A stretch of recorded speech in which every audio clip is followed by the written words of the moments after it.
In the unaired original cut of Regular Show's pilot episode, The Power, which premiered on September 6th, 2010, Rigby looks at the damage he and Mordecai have caused and says, quote, "How in the H are we going to fix this S? Not heck. Not stuff." The first words spoken in the first episode of what would become one of Cartoon Network's most beloved animated series were a barely disguised profanity, broadcast to an audience of children at 7 o'clock on a Monday evening. The line was later edited for rerun, softened into something that would not make parents glance up from their phone. But the original version existed.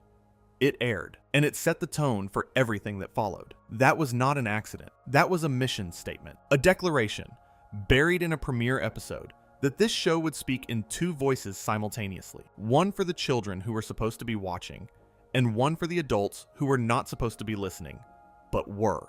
The declaration was made in the open, in front of the cameras and the censors and the parent, and nobody stopped it because nobody heard both voices at the same time. And over 8 seasons and 261 episodes, Regular Show delivered on that mission statement more thoroughly than almost any show in the history of children's television. Before we go further, a quick note. If you enjoy long-form sleep essays like this, subscribing helps the channel keep going. It is free and takes about 3 seconds. Now, back to it. What you are about to hear is a catalog. 75 hidden adult jokes, references, and innuendos buried inside a show that aired on a network whose primary audience was between the ages of 6 and 14. Some of these are visual, some are verbal, some are structural. Jokes that work on 2 levels simultaneously, one for the children watching and one for the parents sitting on the couch behind them.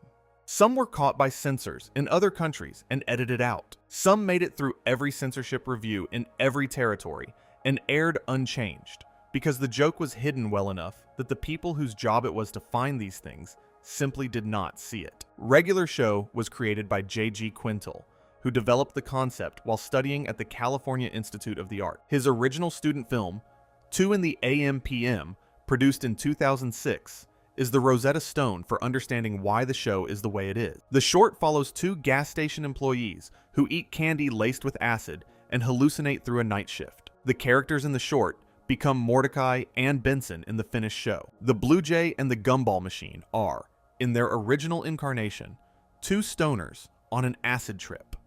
That is the DNA of Regular Show. The show that aired on Cartoon Network is a sanitized version of a drug narrative, and the sanitization is imperfect by design. The adult material was not removed. It was translated into a language that children could not read, but adults could. The translation is the art. Any writer can hide a dirty word in a clean sentence. What Quintel and his team did was more ambitious and more difficult. They built a show whose entire narrative architecture, whose recurring themes, whose character dynamics, whose visual grammar, operated simultaneously on 2 frequencies. One frequency was tuned to children, the other was tuned to the adults in the room. And the 2 frequencies never interfered with each other because they were never broadcasting the same content. They were broadcasting 2 different shows through the same antenna. The first hidden adult joke in the show arrives before the first episode has finished its cold open. In The Power, Season 1, Episode 1, Mordecai and Rigby discover a magical keyboard that grants wishes. The first thing they do with unlimited cosmic power is send their friend into the moon. The second thing they do is use it to skip work. This is not, on the surface, an adult joke, but consider the template. 2 young men discover a substance that alters reality and immediately use it to avoid responsibility and pursue entertainment. The keyboard is the show's first drug metaphor, and it arrives in the first 5 minutes. The metaphor is reinforced by the consequences. The keyboard, like any substance that grants temporary power at the cost of long-term stability, creates problems that escalate faster than the users can control. Mordecai and Rigby do not use the keyboard wisely. They do not plan. They do not consider consequences. They use it impulsively for immediate gratification, and the universe punishes the impulsiveness with interest. The show establishes in its first episode that power without responsibility leads to chaos, and the lesson is delivered through the grammar of a substance abuse narrative. The second appears later in the same episode, when Rigby, intoxicated with the power of the keyboard, begins behaving erratically. His eyes dilate. His speech patterns change. He becomes aggressive and paranoid. The show is depicting, with frame-by-frame accuracy, the behavior of someone on a stimulant high, and it is doing it inside a cartoon about a raccoon. The children watching see a funny animal acting silly. The adults watching see a trip, and the trip is not vague. It is not a generalized portrayal of someone acting weird. The specific behaviors Rigby exhibit, the grandiosity, the paranoia, the conviction that he is more powerful than he actually is, the crash that follows the peak, correspond to a specific category of substance. The show is not depicting drunkenness, which moves slowly and makes you clumsy. It is depicting a stimulant high, which moves fast and makes you dangerous. The distinction matters because it demonstrates a level of specificity in the show's drug vocabulary that goes beyond general adult awareness and into the territory of someone who has either studied or experienced these states firsthand. The third hidden adult joke is in Season 1, Episode 2, Just Set Up the Chairs, which aired on September 6th, 2010. Mordecai and Rigby are sent to a storage area to retrieve chairs, and they discover an old arcade machine. The machine is addictive. They cannot stop playing it. They lose track of time. They neglect their responsibilities. The metaphor is not subtle if you know what to look for. Two young men find something in a back room that they cannot stop consuming, and the consumption costs them everything else in their day. The arcade machine is the show's second substance metaphor in 2 episodes, and the consistency of the pattern is the point. The show is establishing its vocabulary.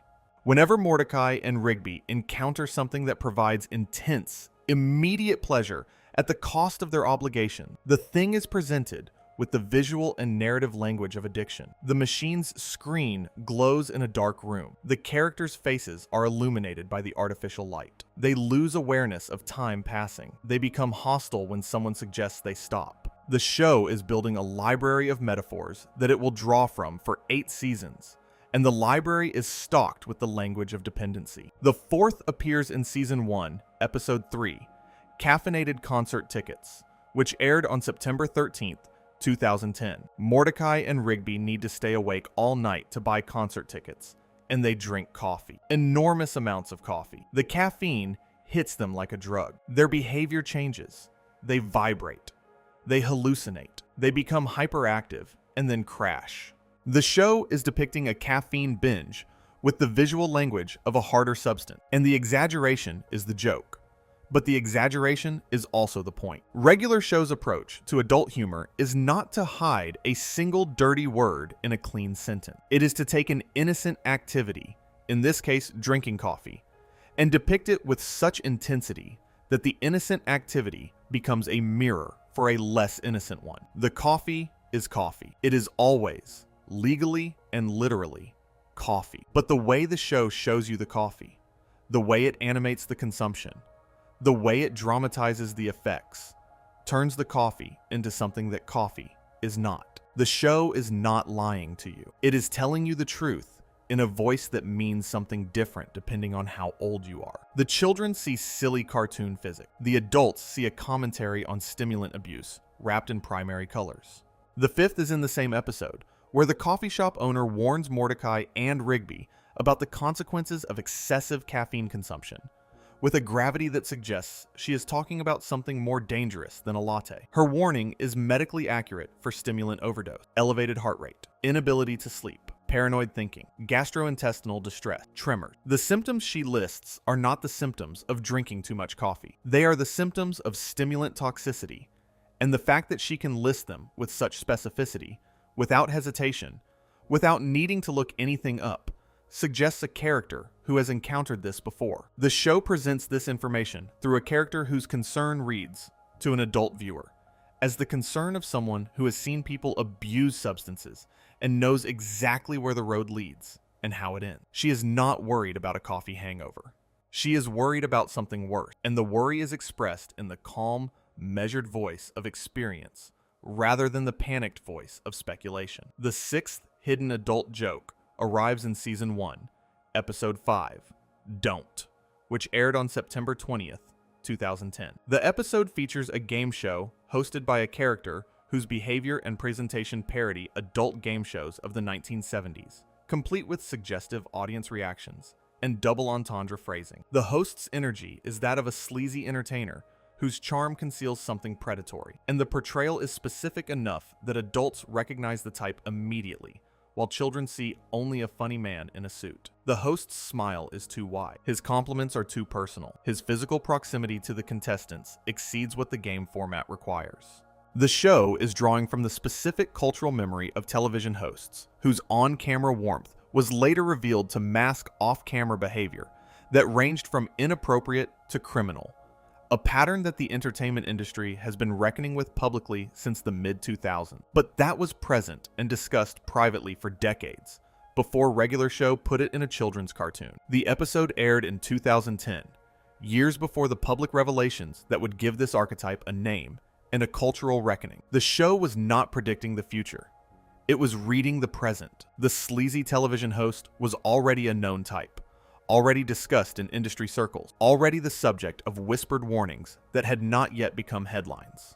Regular Show put the type on screen and trusted that the adults watching would recognize him and the children watching would not, because the recognition requires exposure to the cultural knowledge that makes the archetype legible, and that exposure happens only with age. The seventh is in Season 1, Episode 6, Grilled Cheese Deluxe, which aired on September 27th, 2010. Mordecai and Rigby are tasked with buying a grilled cheese sandwich for Benson, and the errand takes them through progressively more dangerous situations. The escalation follows the structure of a drug deal gone wrong, the handoffs, the middlemen, the increasingly threatening environment, the product that keeps changing hands without anyone consuming it. The show transforms a cheese sandwich into contraband and builds an entire criminal underworld around its acquisition. The environments get darker as the quest progresses. The people Mordecai and Rigby encounter become less friendly and more threatening.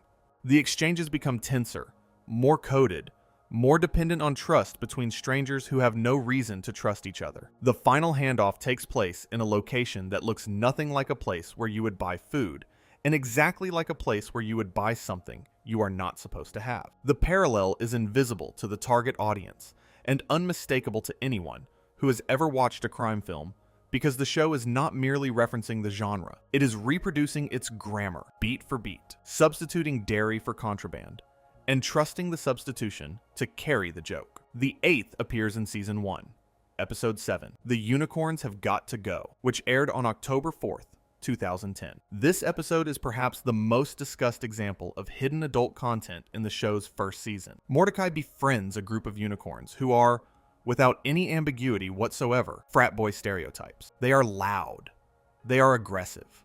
They are obsessed with their own masculinity. They drink a substance called unicorn juice that makes them stronger and more aggressive.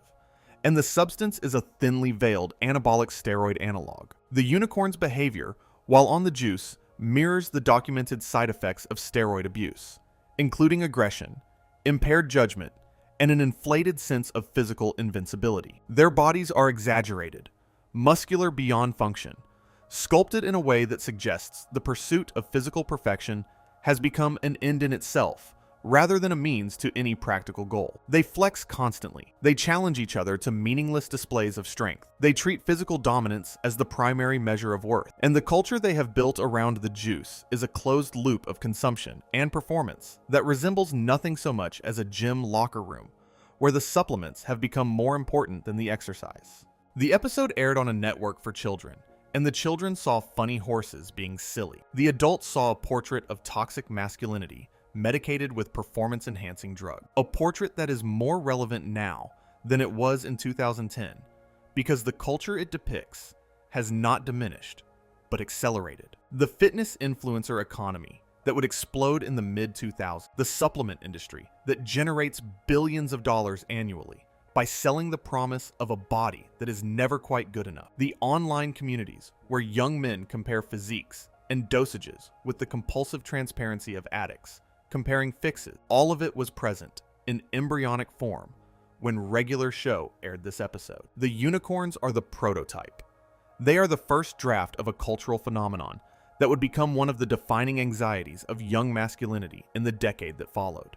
The ninth joke in the same episode comes when a unicorn offers Mordecai a sip of the unicorn juice, and Mordecai spits it out in disgust. The implication, which the UK censors caught and edited, changing the dialogue significantly for international broadcast, is not about taste. The substance being offered by a group of aggressively masculine creatures to a reluctant participant, the substance's physical properties as depicted in the animation, and Mordecai's visceral disgust upon tasting it, combine to create a sexual subtext so clear that the UK regulatory body, which reviews content specifically for hidden adult material, flagged it for removal. The fact that it aired unedited in the United States is either a testament to the American censors' trust in the show's innocence or evidence that the American censors were not watching as closely as their British counterpart. The discrepancy between the two countries' responses reveals something about the nature of hidden adult content. The same scene, watched by two different regulatory bodies with two different cultural frameworks, produced two different conclusions. One body saw a juice joke. The other body saw something else entirely. The joke exists in the space between the two readings, and the space is only visible to the body that has the cultural vocabulary to see it. The substance being offered by a group of aggressively masculine creatures to a reluctant participant carries a sexual subtext that the show deploys with a confidence that borders on audacity. The 10th hidden adult joke is in Season 1, Episode 9, Meet Your Maker, which aired on October 18th, 2010. Rigby insults a sentient hot dog and is forced to apologize by entering a meat locker. Inside the meat locker, Benson, Pops, and Skips are found in a state that the show describes as having been locked inside for hours. Their behavior upon being discovered, slurred speech, impaired coordination, bleary eyes, is indistinguishable from intoxication. The meat locker has done something to them, and the something looks exactly like what alcohol does to a person. The show maintains plausible deniability. The characters were cold. Being cold makes you shaky and disoriented. There is a perfectly innocent explanation for their behavior, but the show is not interested in the innocent explanation. The show stages the scene in a way that makes the innocent explanation less convincing than the adult one. Benson's face is flushed. His gumballs are loose. Pops is giggling at nothing. Skips, who is normally the most composed person in the room, is leaning against a wall for support. The visual language is unmistakable to anyone who has ever been to a party that went too late and seen people in exactly this state. The show does not judge them. It does not moralize. It simply shows you what intoxication looks like, with the documentary objectivity of a camera that has been left running after everyone forgot it was there, and trusts you to draw your own conclusions about what you are seeing. The trust is the adult content. A children's show that moralized about intoxication would be delivering a message. A show that simply depicts intoxication and moves on is treating its audience as people who do not need the message explained. And that treatment is inherently adult because it assumes a viewer who already knows what they are looking at. The 11th arrives in Season 1, Episode 10, Mordecai and the Rigbys, which aired on November 22nd, 2010. Mordecai and Rigby form a band and encounter their future selves, who have become successful musicians. The future versions of themselves are visibly older, visibly exhausted, and visibly damaged by the rock and roll lifestyle they have been living. The depiction of aging musicians who have been used up by their own success is a trope borrowed directly from adult music documentaries, from the slumped shoulders and the thousand-yard stares of VH1 behind the music, from the specific way that fame, when it is finished with you, leaves you looking exactly like what you are, which is a person who once had everything and now has the memory of having had everything, which is worse than never having had it at all. The show reproduces this with enough fidelity that the parody functions as both comedy and commentary. The future versions of Mordecai and Rigby are funny because they are absurd, and they are devastating because they are accurate.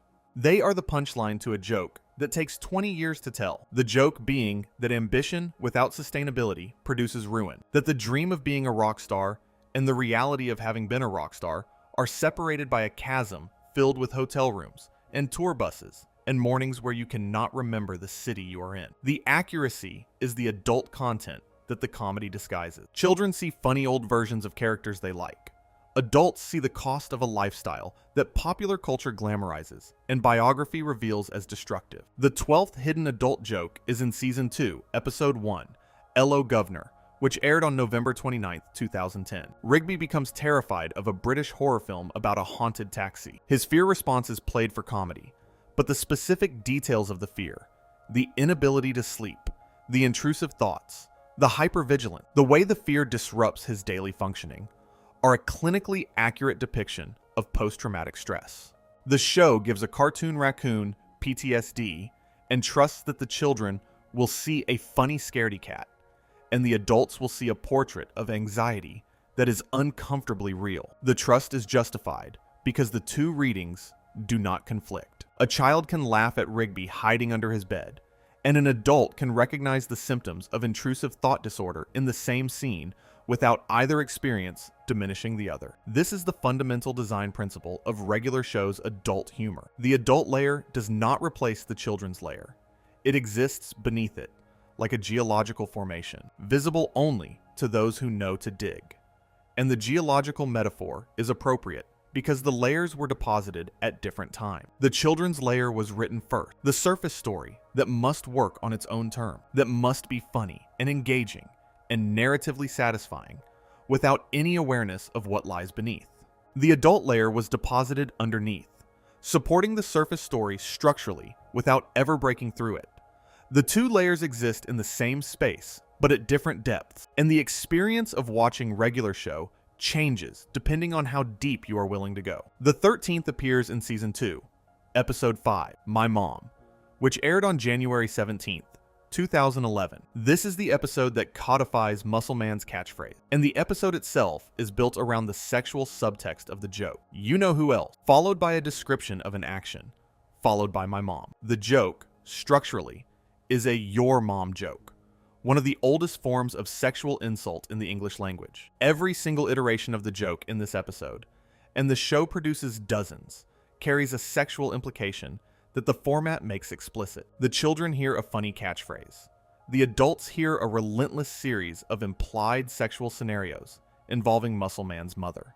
The joke works because the format provides the context, while the punchline provides the content. You know who else blank? My mom. The blank is always an activity. The activity is always something that can be read innocently or sexually, and the show never clarifies which reading it intends, because the ambiguity is the joke. The ambiguity is what allows the joke to exist in a children's show while carrying an adult payload. Every single my mom joke in the series is a Schrodinger's innuendo, simultaneously clean and dirty until the listener's age collapses the wave function. And the show produces hundreds of them. The joke never gets old because the format is infinitely generative. Any human activity can be inserted into the template, and the template will convert it into something that is either innocent or sexual, depending entirely on who is listening.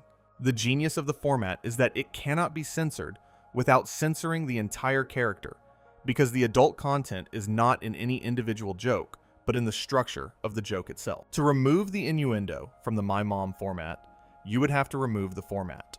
And to remove the format, you would have to remove Muscle Man. And to remove Muscle Man, you would have to redesign the show. The adult joke is load-bearing. It is not decoration, it is architecture. The 14th hidden adult joke is in Season 2, Episode 6, High Score, which aired on January 24th, 2011. The title itself is a double meaning. On the surface, it refers to a video game score, but high score, in the context of a show whose DNA is a student film about acid, carries an additional reading that the title does not discourage.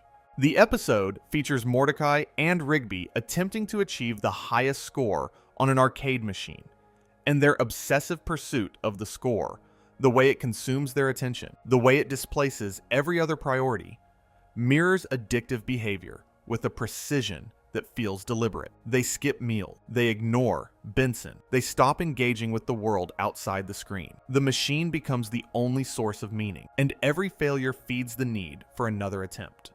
And every success raises the threshold of satisfaction until no score is high enough. The dopamine loop is animated with the visual clarity of a textbook illustration. The rush of a new high score followed immediately by the emptiness that demands another. The children see two friends playing a video game too much. The adults see the architecture of compulsion rendered in bright color. The 15th hidden adult joke appears in Season 2, Episode 9, Rage Against the TV, which aired on February 7th, 2011. Mordecai and Rigby are playing a video game and become increasingly frustrated. The frustration escalates to the point of genuine rage, and the rage manifests as property destruction. The show is depicting, without commentary or judgment, two young men who have lost control of their emotions because of a video game. The frustration builds in stages that anyone who has played competitive games will recognize. The tight jaw, the muttering, the increasingly aggressive button pressing, the moment where the controller becomes an object of hatred rather than a tool, and then the snap. The moment where the emotional pressure exceeds the container's capacity, and the anger spills into the physical world, manifesting as thrown objects, broken furniture, and the specific irrational conviction that the game is cheating. The depiction is accurate enough to function as a genuine observation about the relationship between interactive entertainment and emotional regulation, a topic that the psychological community was beginning to study seriously in the year's regular show was on the air. The American Psychological Association was conducting studies on video game aggression throughout the early 2000s. The debate about whether games cause violence or merely correlate with aggressive feelings was a live cultural conversation when this episode aired, and the show contributed to the conversation not by taking a side, but by depicting the phenomenon with enough accuracy that both sides could claim it as evident. The show does not say that games make you violent. It says that games can make you angry, and the anger is animated with enough specificity that the adults watching recognize it not as a cartoon exaggeration, but as a faithful reproduction of something they have felt while holding a controller at 2 in the morning. The 16th hidden adult joke is in Season 2, Episode 12, A Bunch of Baby Ducks, which aired on March 14th, 2011. Mordecai and Rigby find baby ducks in a fountain and attempt to care for them. The emotional arc of the episode mirrors the unplanned parenthood narrative so precisely that the parallel cannot be accidental. Two irresponsible young men who are not ready for responsibility find themselves responsible for vulnerable creatures, and the tension between their desire to do the right thing and their complete lack of preparation is the template for every unplanned parenthood comedy ever made. The ducks follow them everywhere. The ducks need constant attention.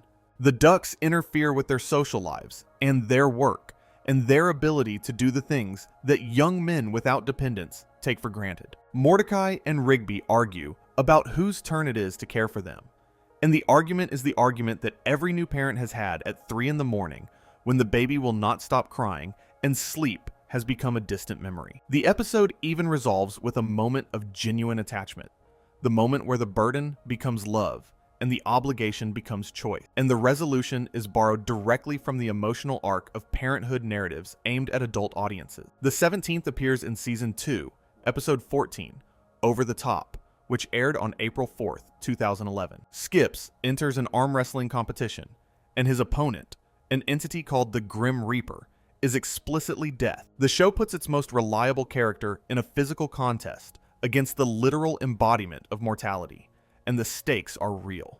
If Skips loses, he died. Not cartoon died, actually died. The show treats death as a genuine consequence within its universe, not a narrative device that can be reversed in the third act. Not a fake-out designed to generate tension without cost, but a real and permanent end. The gravity with which it handles the concept is adult in a way that has nothing to do with innuendo, and everything to do with emotional maturity. Most children's shows protect their audiences from the finality of death. They kill characters and bring them back. They present death as a temporary inconvenience rather than an irreversible transformation. Regular show does not offer this protection. When the Grim Reaper appears in this episode, he is not a joke. He is the genuine article, the end of all things, and Skip's contest with him is not a game. It is a fight for survival against the only opponent that no one ultimately defeats. The show's decision to make Death a recurring character, to give him a personality and a voice and a set of rules he must follow, is borrowed from the tradition of Ingmar Bergman's The Seventh Seal, where death is not merely a concept, but a person you can negotiate with, argue with, challenge to a game whose stakes are your continued existence. Regular show borrows this tradition and translates it into arm wrestling, and the translation does not diminish the source material. The arm wrestling match is funny because arm wrestling is inherently funny. But the stakes are not funny at all, and the show's refusal to soften the stakes is what makes the episode adult. Death in this episode is real, and the reality of it shadows every episode that follows. The 18th hidden adult joke is in Season 2, Episode 17, Benson Be Gone, which aired on March 7th, 2011. Benson is replaced as park manager by a woman named Susan, whose behavior and visual design parody the specific aesthetic of a corporate dominatrix. Her control over the park staff is presented with imagery that operates just below the surface of what the sensors would catch. Her posture is rigid, commanding, suggestive of a specific kind of authority that has nothing to do with workplace management. Her tone demands obedience, not as a professional expectation, but as a personal requirement. Her insistence on submission from the male employees carries undertones that the show communicates through blocking and framing rather than through dialogue. The camera angles when Susan is speaking are different from the camera angles when any other character is speaking. She is shot from below, emphasized, given a visual dominance that exceeds her narrative role. The adults see a very specific archetype that the children's television landscape has never hosted before.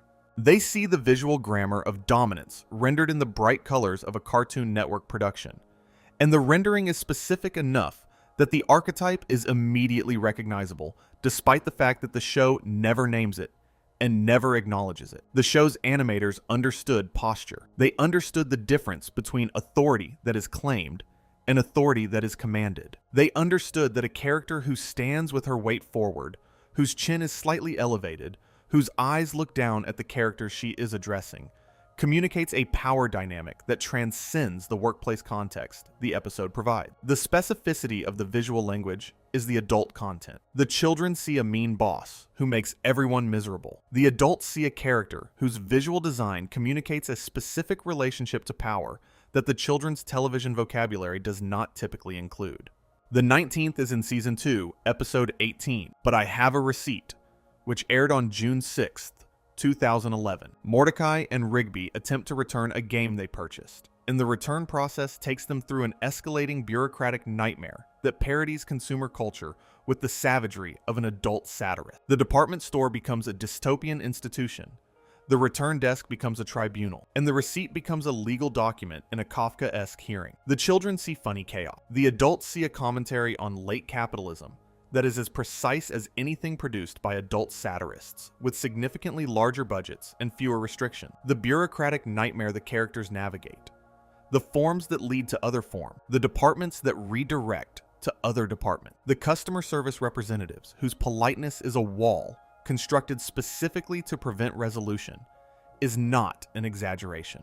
It is a faithful reproduction of experiences that every adult has had with institutions designed to make returning a product more difficult than buying it. The show converts the frustration of consumer helplessness into comedy, and the conversion requires the audience to have experienced the frustration firsthand. You cannot laugh at a Kafkaesque bureaucracy unless you have been inside one. You cannot recognize the comedy of a system designed to prevent you from getting what you are owed unless you have stood in a line and been redirected to another line, and been told that the thing you need is handled by a department that does not have a phone number. The children laugh because the chaos escalates, and escalation is funny. The adults laugh because the chaos is familiar, and familiarity, when it is this specific and this frustrating, produces a laughter that is closer to catharsis than to amusement. The episode is therapy disguised as a cartoon, a validation of every adult who has ever wanted to scream in a department store and did not. The 20th hidden adult joke appears in Season 2, Episode 20, Really Real Wrestling, which aired on May 16th, 2011. Pops believes that professional wrestling is real, and the episode's comedy is built on the gap between Pops' innocent belief and the reality that wrestling is staged entertainment. But the subtext is deeper than wrestling. Pops' inability to distinguish performance from authenticity is a metaphor for a specific kind of naivety that adults recognize and children do not. The naivety of someone who has not yet learned that the world presents false versions of itself. The performances are everywhere. The friendliness that conceals indifference, the confidence that conceals ignorance, the intimacy that conceals transaction. Adults navigate these performances daily, reading the gap between what is shown and what is real. And the navigation is so automatic that they forget it is a skill they once lacked. Pops does not possess this skill. He takes the world at face value. And the show uses his innocence, not as a punchline, but as a mirror, reflecting back to the adult viewer the exhausting complexity of a world where nothing is exactly what it claims to be. The 21st hidden adult joke is in Season 2, Episode 23, Wrap It Up, which aired on June 27th, 2011. Mordecai and Rigby enter a rap battle, and the battle itself is a showcase for the kind of creative insult that rap culture elevates to art form. The insults are structured as jokes, but the content of the jokes, the implications about the opponent's personal lives, relationships, and inadequacies, operates at an adult register. The children hear funny rhymes.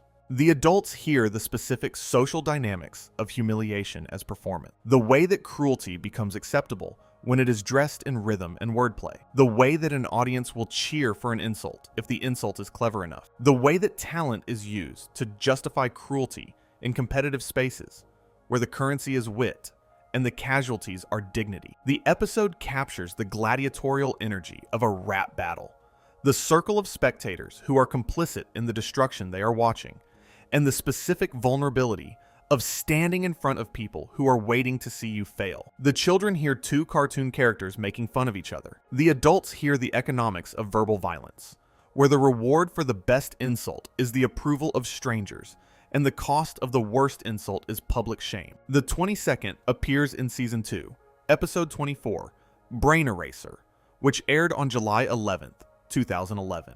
Mordecai accidentally sees Pops naked and is traumatized by the experience. His trauma is so severe that he seeks a device to erase the memory. The joke on the surface is about cartoon nudity. Beneath the surface, the show is depicting a character who has been exposed to something he did not consent to see, and the exposure has caused psychological damage that he cannot process without technological intervention. The language of the episode borrows from trauma recovery in a way that is simultaneously funny and uncomfortably accurate. Mordecai describes the experience of seeing Pops naked in terms that mirror how people describe exposure to disturbing imagery. He cannot unsee it. The image replays involuntarily. It intrudes on his thoughts at inappropriate moments. He becomes hypervigilant around situations that might trigger the memory. The comedy comes from the disproportion between the cause, cartoon nudity, and the response, genuine psychological distress. But the adult layer is that the response is not disproportionate at all if you read the episode as being about something more than nudity. It is about the violation of seeing something you were not meant to see, and the impossibility of returning to the state of not having seen it. The device Mordecai seeks is a technological solution to a psychological problem, and the show's treatment of the device is significant. The device works, but it works imperfectly. The memory is erased, but the emotional residue remains, a shadow on the wall of Mordecai's mind that he cannot identify but cannot ignore. The show understands, at a level that its target audience cannot yet access, that traumatic experiences leave marks that outlast the memory of the experience itself, that the body remembers what the mind forgets, and that the desire to unsee something, while universal, is always incomplete. The technology of forgetting is a fantasy that adults understand as fantasy and children take at face value, and the gap between the two readings is the adult content. The 23rd hidden adult joke is in Season 2, Episode 25, Peeps, which aired on July 18th, 2011. Benson installs surveillance cameras throughout the park to monitor Mordecai and Rigby. The cameras are presented as eyes, literal unblinking eyes that watch everything, and the visual metaphor is an adult commentary on workplace surveillance and the erosion of privacy. The episode predates the mainstream conversation about digital surveillance by several years. Edward Snowden's revelations about the NSA would not become public until June 2013. More than a year after this episode aired. And yet the show's depiction of the psychological effects of being watched, paranoia, self-censorship, the performance of compliance, the slow erosion of authentic behavior under the pressure of constant observation, anticipates the exact concerns that would dominate public discourse once the scope of government and corporate surveillance became widely known. Regular show's writers did not predict the Snowden leak. They observed the technology, recognized its implications, and dramatized those implications inside a cartoon about a gumball machine installing cameras. The prescience is the adult content, but it is not truly prescient. The cameras were already there. The surveillance was already happening. The conversation had simply not yet gone mainstream. Regular Show's contribution was not to predict the future, but to notice the present. And the noticing happened inside a children's show, because children's shows, freed from the obligation to be timely or political, are sometimes the first cultural products to name the thing that everyone else is too embedded in the moment to see. The show saw the cameras, drew the cameras, and aired the cameras on Cartoon Network. And the cameras were a metaphor for something that was not a metaphor at all. The 24th appears in Season 3, Episode 1, Stick Hockey, which aired on September 19th, 2011. The episode features a stick hockey tournament with stakes that escalate into life-threatening territory. The violence in the episode, while cartoonish, is depicted with consequence. Characters are hurt. Characters are afraid. The show treats physical danger as real within its world, and the reality of the danger is the adult element. Regular Show is one of the few children's shows that acknowledges that violence hurt. Characters who are hit feel pain. Characters who fight suffer consequences that extend beyond the duration of the fight. The bruises do not disappear between scenes. The fear is genuine. The stakes, once established, are maintained until the conflict resolves. Children's television typically presents violence as a harmless spectacle, a choreographed exchange of blows that produces no lasting damage and no real risk. Regular Show presents violence as something that costs, as something that leaves mark, as something that a reasonable person would want to avoid. And the presentation is an adult correction to the sanitized violence that children's programming usually offers. The 25th hidden adult joke is in Season 3, Episode 2, Bet to Be Blonde, which aired on September 26th, 2011. Mordecai loses a bet and is forced to join a group of blondes, and the blondes are depicted as a cult. Their uniformity, their insistence on conformity, their treatment of outsiders. The episode parodies exclusionary social groups with a specificity that draws from adult experiences of peer pressure, fraternity culture, and the coercive dynamics of in-group loyalty. The blondes do not simply accept Mordecai, they assimilate him. They change his appearance. They alter his behavior. They reward conformity and punish deviation. They create an environment in which the cost of belonging is the erasure of individuality. And the erasure is presented not as a dramatic sacrifice, but as a gradual, almost imperceptible process that the person undergoing it does not fully recognize until it is nearly complete. The show is depicting radicalization, the specific mechanism by which a group rewrites an individual's identity, and it is doing it through hair color. The mechanism is the same, regardless of the content. Radicalization begins with belonging. It continues with conformity. It culminates in the inability to imagine an identity outside the group, the moment where the group's values have so thoroughly replaced the individual's value that the individual cannot remember what they believed before the group told them what to believe. The blondes in this episode are not a gang. They are not a cult in the Hollywood sense, with a charismatic leader and a compound in the desert. They are something more insidious, an ordinary social group whose norms have calcified into requirement, whose preferences have hardened into rules, and whose members have confused loyalty with identity. The show depicts this transformation with the specificity of a sociologist's field report, and the specificity is what makes the episode adult rather than merely silly. The 26th appears in Season 3, Episode 6, Cool Bikes, which aired on October 17th, 2011.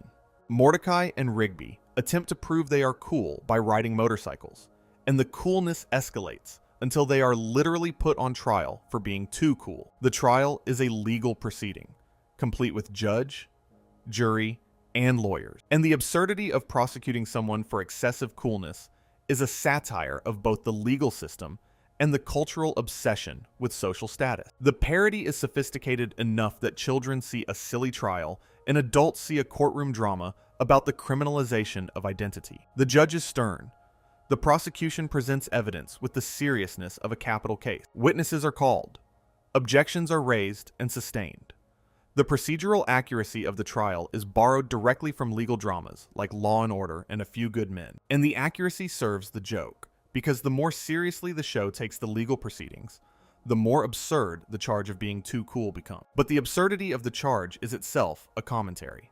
Being prosecuted for a quality you possess, an identity you embody, rather than an action you took, is the structure of every discriminatory legal framework in history, and the show, perhaps inadvertently, creates a satire of persecution that operates on a level its target audience cannot reach. The courtroom scenes borrow their gravity from real courtroom drama, and the gravity makes the absurdity sharper, because the more seriously the legal system takes the charge, the more clearly the charge reveals the legal system's capacity for absurdity. The judge is not a fool. The prosecution is not incompetent. The trial is conducted with procedural integrity, and the procedural integrity makes the injustice of the charge more visible, not less. The episode understands, at a level that its writers may not have fully intended, that the most dangerous legal systems are not the ones that break their own rules, but the ones that follow their rules perfectly, while the rules themselves are unjust. The 27th hidden adult joke is in Season 3, Episode 9, Camping Can Be Cool, which aired on November 7th, 2011. Eileen and Margaret join Mordecai and Rigby on a camping trip, and the episode is structured as a horror film parody, complete with the specific tropes that define the slasher genre. The couples pairing off in the woods, the isolation from civilization, the lurking threat. The genre being parodied is an adult genre, and the show reproduces its conventions with enough fidelity that the parody functions simultaneously as homage and commentary. The first rule of the slasher film is isolation. The characters must be cut off from help, and the camping trip provides the isolation naturally. The second rule is romantic vulnerability. The characters who pair off romantically are the characters who are in danger, because the genre punishes intimacy with death. The third rule is the false ending, the moment where the threat appears to have been resolved and has not. Regular show hits all three marks, and the precision of the parody suggests that the writers were not casually referencing the horror genre, but actively studying it, reproducing its mechanics with the care of someone who understands exactly why the audience feels afraid, and is engineering that fear inside a show for children. The 28th appears in Season 3, Episode 10, Slam Dunk, which aired on November 14th, 2011. Mordecai and Rigby challenge a group of basketball players, and the competition escalates into a supernatural event. The basketball players transform into demonic entities, and the game becomes a battle for survival. The transformation is presented with the visual language of body horror, a genre that is explicitly adult, and the show deploys it inside a basketball episode without any apparent concern for the nightmares it might generate. The bodies stretch and contort. The joints bend in directions that joints should not bend.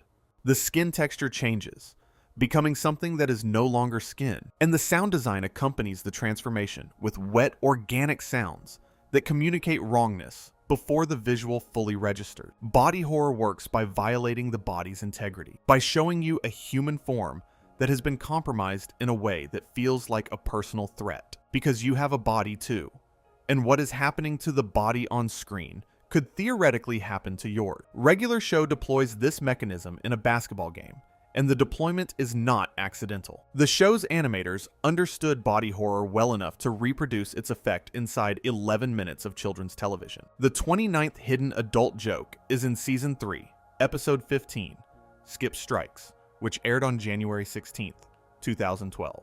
The episode centers on a bowling tournament, and the bowling alley is depicted as a den of vice, complete with shady characters, questionable transactions, and an atmosphere that borrows from noir cinema. The bowling pins are knocked down with the force of a hitman carrying out a contract, and the metaphor, bowling as violent, is an adult lens applied to a children's recreational activity. The alley itself is lit with the shadows and neon of a noir set piece. The characters who inhabit it speak in clipped, coded language that suggests histories the viewer is not privy to. The stakes of the tournament escalate past recreation into territory where losing has genuine consequences, and the consequences are enforced by people whose authority does not derive from sportsmanship. The episode transforms a bowling tournament into a mob movie, and the transformation is seamless because the show commits fully to the genre it is borrowing. The noir atmosphere is not a visual joke.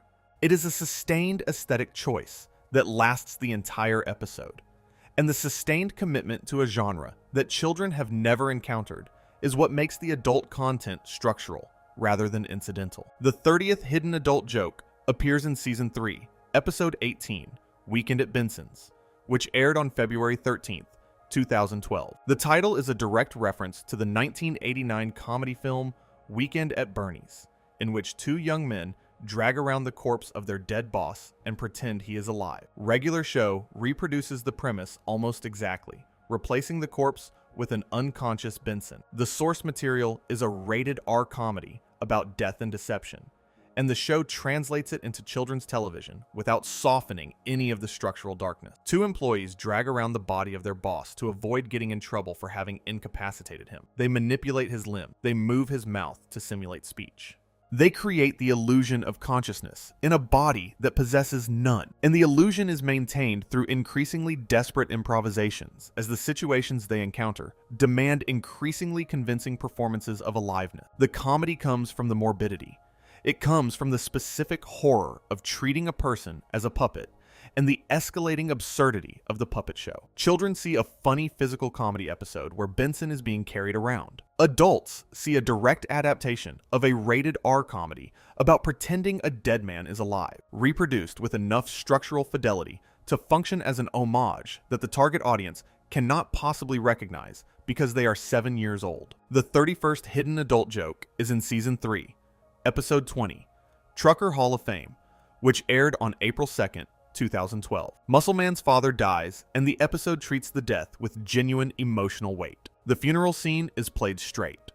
There are no "my mom" jokes. There is no deflection. Muscle Man, the character who has spent the series using humor as a shield against vulnerability, stands in front of his father's coffin, and the shield is gone. The grief is real. It is animated with a restraint that the show rarely employs. The camera holding still where it would normally move. The colors muted where they would normally be saturated. The silence occupying space where music would normally fill it. The show gives its loudest character its quietest moment, and the contrast makes the grief more visible, not less. Muscle Man's entire personality is volume. He is loud in his affection, loud in his jokes, loud in his physical presence. The show has spent seasons establishing him as the character who fills silence with noise, and then it puts him in front of a coffin and the noise stops. The silence is not an absence, it is a presence.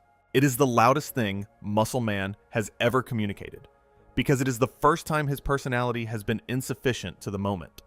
The first time the thing he is feeling is too large for the container he has built to hold his feeling. And within the grief, the show buries a detail that adults notice and children do not. Muscle Man's father was a trucker, and the trucker lifestyle as depicted in the episode includes coded references to the loneliness, the substance use, and the physical deterioration that the long-haul trucking profession is associated with in adult culture. The 32nd appears in Season 3, Episode 21, Fists of Justice, which aired on April 9th, 2012. The Guardians of Eternal Youth, who appear throughout the series, are depicted as a group of beings who maintain their immortality through ritualistic practices.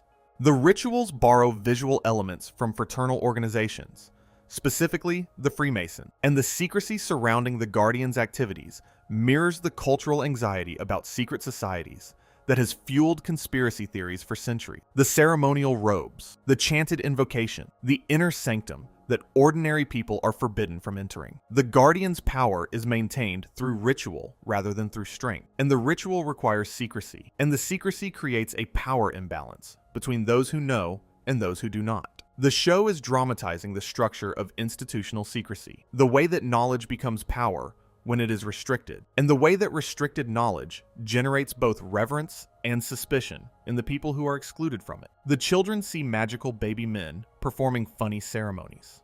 The adults see the Freemasons in diapers, which is both a joke and a surprisingly accurate depiction of how secretive institutions maintain their authority. The 33rd hidden adult joke is in Season 3, Episode 25, Busted Cart, which aired on May 7th, 2012. Mordecai and Benson take a road trip to return a broken golf cart, and the road trip follows the template of an adult buddy comedy. The stops along the way, the conflicts between the characters, the grudging respect that develops through shared adversity, all of it borrows from the road trip genre that includes films rated well above the show's target audience. The road trip formula requires two characters who do not like each other to be trapped in proximity long enough that their hostility exhausts itself, and something more complex replaces it. Mordecai and Benson begin the trip in a state of mutual resentment and end it in a state of mutual understanding. And the journey between those two states is the entire emotional architecture of films like Planes, Trains and Automobiles, and Rain Man. The show compresses the arc of an adult road trip comedy into 11 minutes and loses remarkably little in the compression. The grudging respect lands, the bonding moment works, the emotional payoff arrives exactly when the genre demands it, and the precision of the arrival is a tribute to the writer's fluency in a genre their audience has never watched. The 34th appears in Season 3, Episode 34, Bad Kiss, which aired on September 3rd, 2012. Mordecai's bad breath ruins a kiss with Margaret, and the episode treats the bad breath as a villain, a physical entity that must be defeated. But the deeper joke is about sexual anxiety. Mordecai's terror that his body will betray him at the moment of physical intimacy is a recognizable adult fear. The fear that your body will fail you at the exact moment when success matters most. The bad breath is a metaphor for every form of physical self-consciousness that accompanies romantic contact. Am I attractive enough? Do I smell right? Will my body cooperate with my intention? The episode externalizes this anxiety by making the bad breath a literal antagonist that Mordecai must defeat before he can kiss Margaret. And the externalization is the joke. But the anxiety beneath the joke is universal and deeply adult. Every person who has ever leaned in for a first kiss has experienced some version of what Mordecai experiences in this episode. The terror that the body will veto what the heart has already approved. The adult content is not that the episode is about kissing. Children's shows include kissing. The adult content is that the episode understands the anxiety that surrounds kissing, the specific vulnerability of offering your body to another person for evaluation, and the specific terror that the evaluation will find you wanting. The show takes an 11-minute episode about bad breath and converts it into a treatise on the terror of physical intimacy. And the conversion is so complete that the breath ceases to be breath and becomes the total accumulation of everything you fear is wrong with you, externalized as a villain that must be defeated before you can allow yourself to be close to another person. The 35th hidden adult joke is in Season 4, Episode 1, Exit 9B, which aired on October 1st, 2012. The season premiere is a full-scale invasion episode in which every villain from the previous 3 seasons returns simultaneously. The episode is structured as a war film, complete with battle lines, strategic coordination, and casualties. The scale of the conflict and the seriousness with which the show treats it are borrowed from adult action cinema. The episode features battle formation, tactical retreat, moments of sacrifice, where a character draws enemy fire to protect others, and the specific emotional rhythm of a war film. The camaraderie before battle, the chaos during battle, and the exhausted relief afterward. The episode functions as a season premiere and a war movie simultaneously, and the war movie operates at a level of intensity that children process as exciting, and adults process as an homage to films they have seen and the show's young viewers have not. The heroes regroup. The villains advance. The moment of darkest despair, the moment where the camera shows you the faces of the people who know they are losing and have not yet decided to give up, is the moment that every war film depends on. The quiet before the rally, the breath before the charge.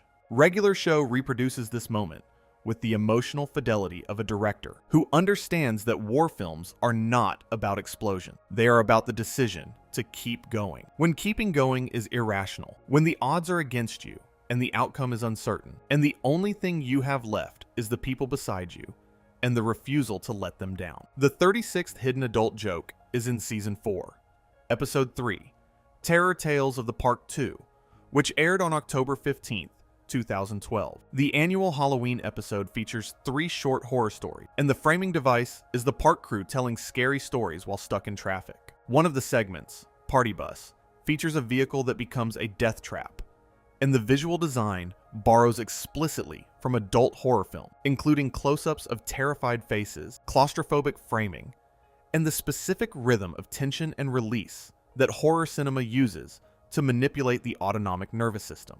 The bus gets smaller as the episode progresses. The exits seal. The windows show nothing but darkness. The passengers begin to realize, one by one, that they are not going where they expected to go. And the realization spreads through the group with the contagious quality of panic. The show reproduces the arc of a contained horror film, the genre that includes Alien and The Thing, and every film where a group of people discover that they are trapped in a space with something that wants to harm them. The container makes the horror possible. Escape makes the horror unbearable, and the show packages both into a segment that airs between cereal commercials. The 37th appears in Season 4, Episode 5, Pie Contest, which aired on October 29th, 2012. Mordecai and Rigby enter a pie-making competition, and the pies are treated as serious art.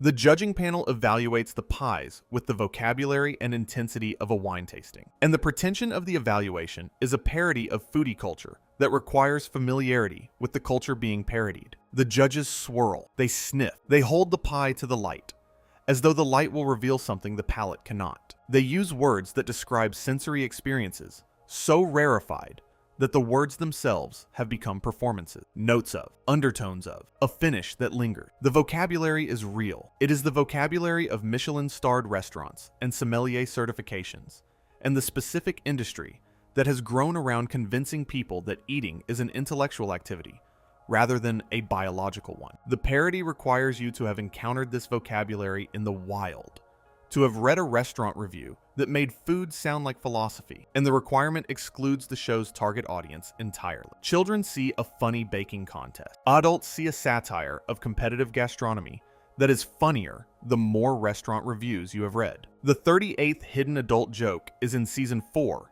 Episode 10, The Longest Weekend, which aired on December 3rd, 2012. Muscle Man must survive an entire weekend without contacting Starla, and his withdrawal symptoms mirror the specific pattern of addiction withdrawal: sweating, shaking, inability to focus, obsessive thinking about the thing he has been separated from. The show depicts relationship dependency with the clinical accuracy of a substance abuse documentary. Muscle Man cannot sleep.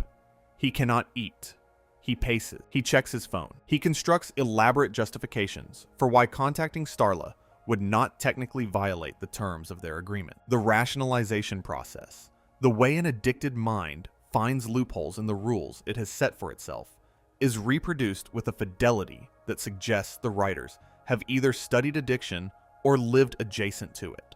The episode is, structurally, an intervention episode. Muscle Man's friends must physically prevent him from relapsing into contact, the way intervention participants must sometimes physically prevent a relapse into substance use. The parallel is invisible to children and unmistakable to adults, and the parallel extends beyond the individual to the support system. Mordecai and Rigby's role in the episode is the role of the sponsor, the friend who has committed to helping you through the withdrawal by being physically present during the hours when the craving is strongest. They take shifts.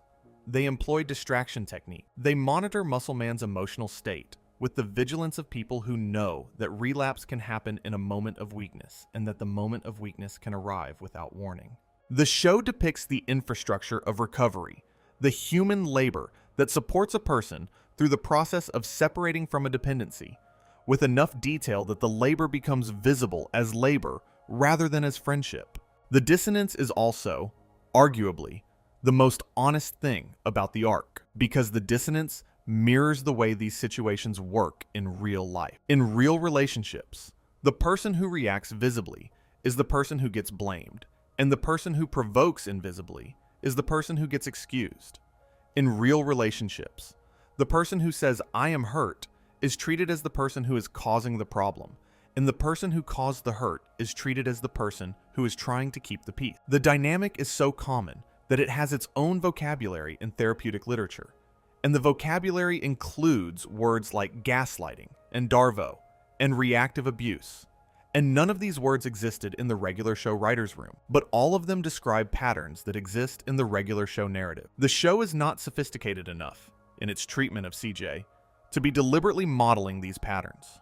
It is sophisticated enough in its observation of human behavior to have accidentally reproduced them. And the accidental reproduction is more interesting than a deliberate one would be, because it reveals the extent to which these patterns are embedded in the way stories are told, not just in the way relationships are conducted. The writers did not set out to gaslight CJ. They set out to tell a love triangle story, and the conventions of the love triangle story. The secondary love interest who must be removed, the primary love interest who must be restored, the protagonist who must be freed from the consequences of his own choices, produced a narrative that gaslights CJ as a structural necessity. The structural necessity is the final and most devastating dimension of CJ's tragedy. She was always going to be removed. The love triangle demanded it.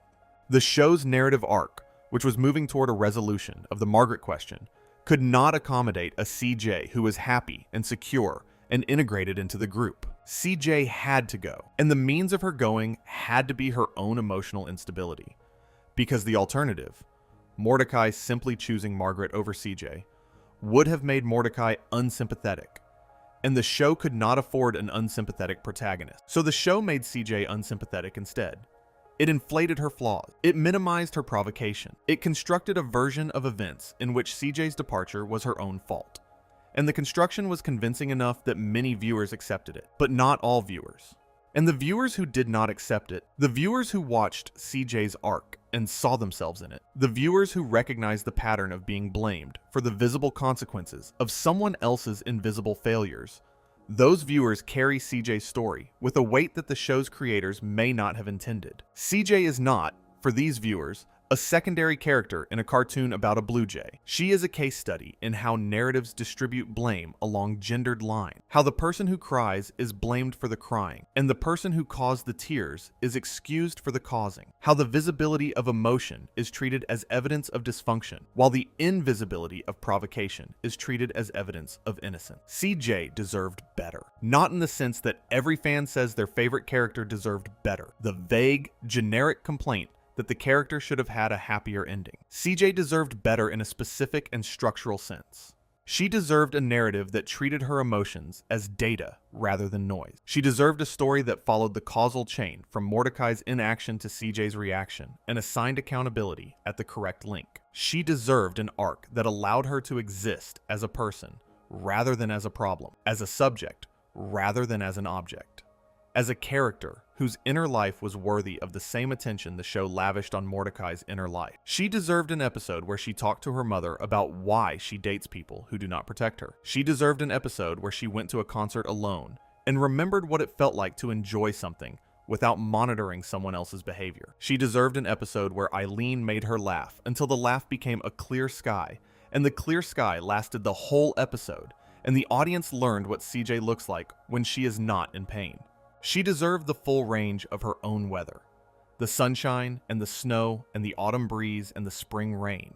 Not just the storm. She deserved season. She did not get any of these things. She got a storm form and a helipad and a quiet exit from a wedding. And 19 months of silence, followed by 18 months of diminishment, followed by 26 episodes of absence, followed by a montage in which the man who broke her ends up with someone else, someone new. Someone the audience has never met, as though starting over were a luxury available only to the person who did the breaking and not to the person who was broken. The inequality of the ending is the final piece of the tragedy. Mordecai gets a fresh start, CJ gets nothing. Mordecai gets a wife and children and a career as a painter and a future that the show presents as happy and earned. CJ gets a disappearance. The show does not show you CJ's future because the show does not believe CJ's future is worth showing.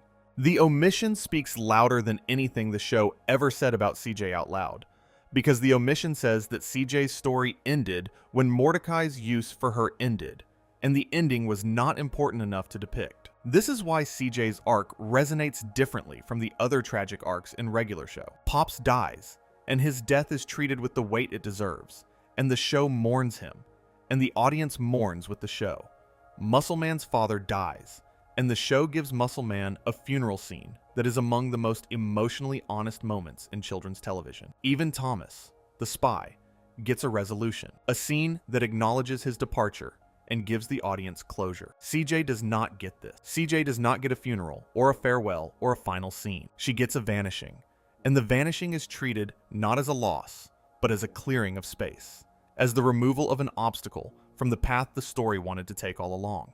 The path leads back to Margaret, and then through Margaret, and eventually past both women entirely, into the montage where Mordecai finds someone new, and the path is presented as inevitable, as a journey that could not have gone differently, when in fact the path was chosen at every juncture by writers who had other options and rejected them. The show could have given CJ a solo arc in season 7. The show could have shown her thriving. The show could have demonstrated that CJ's value was not contingent on Mordecai's recognition of it, that she existed before him and would exist after him, and that the existence was worthy of depiction. The path the story wanted to take was always back to Margaret, and the taking of that path required CJ's removal, and the removal required CJ's character to be rewritten from the inside out. Her strengths recast as weaknesses, her loyalty recast as dependency, her emotional honesty recast as emotional volatility. The rewriting is the tragedy, not the breakup,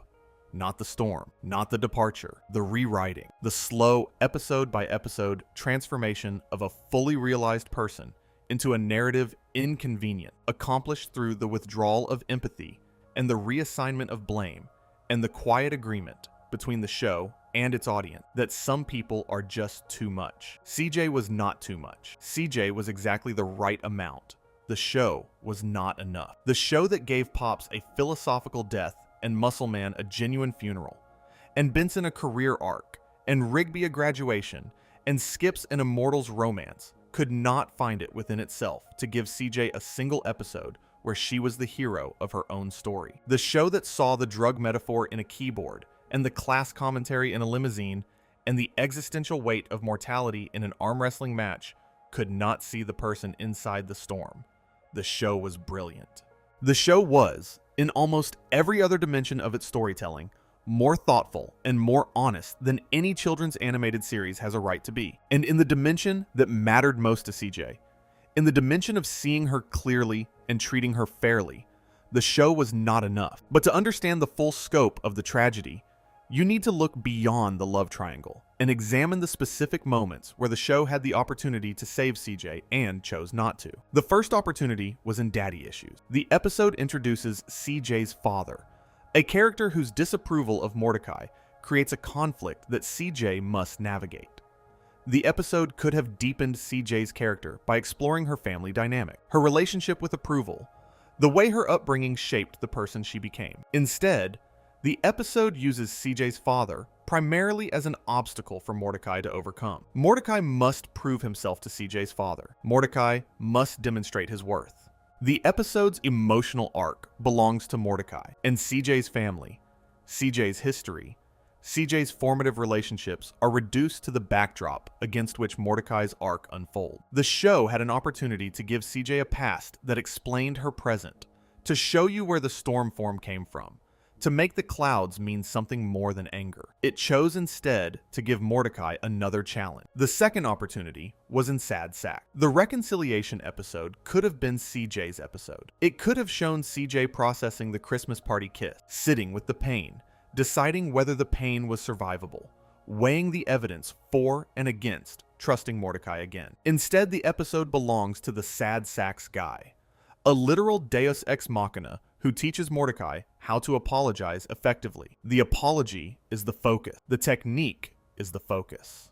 C. Jay's decision to accept the apology is treated as the inevitable endpoint of a sufficiently well-executed performance, as though forgiveness were a reaction that could be engineered rather than a choice that required its own emotional journey. The show does not show you CJ deciding to forgive Mordecai. It shows you Mordecai deserving CJ's forgiveness. And the distinction is the distinction between a story about CJ and a story about Mordecai that CJ happens to be in. The third opportunity was the most significant, and the show's failure to take it is the single decision that sealed CJ's fate. Between the Christmas kiss and the 1000th chopper flight party, between December 2014 and March 2015, there is a 3-month window in which the show could have given CJ an episode entirely her own. Not an episode about her relationship with Mordecai, an episode about CJ. An episode where CJ hangs out with friends who are not Mordecai's friends. An episode where CJ pursues interests that are not shared interests. An episode where CJ exists as a person whose identity is not defined by her proximity to the protagonist. The show does not give CJ this episode.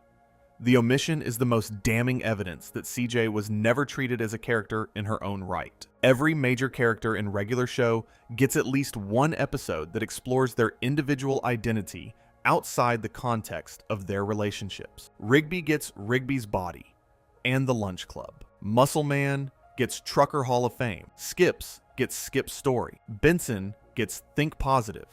And Benson, Be Gone. Even High Five Ghost, the show's least developed main character, gets See You There. CJ does not get a solo episode. She does not get an episode that is about her thoughts, her goals, her fears, her history, her future, her anything that is not Mordecai.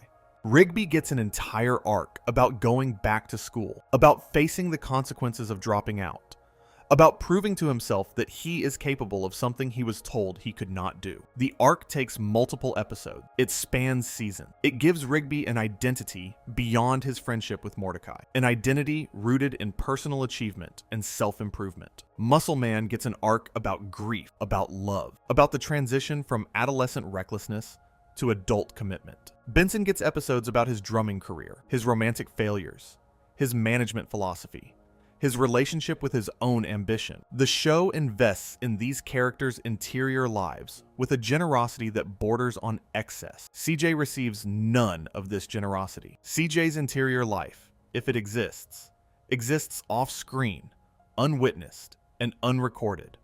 And the unrecording is an editorial decision that speaks louder than any episode the show produced.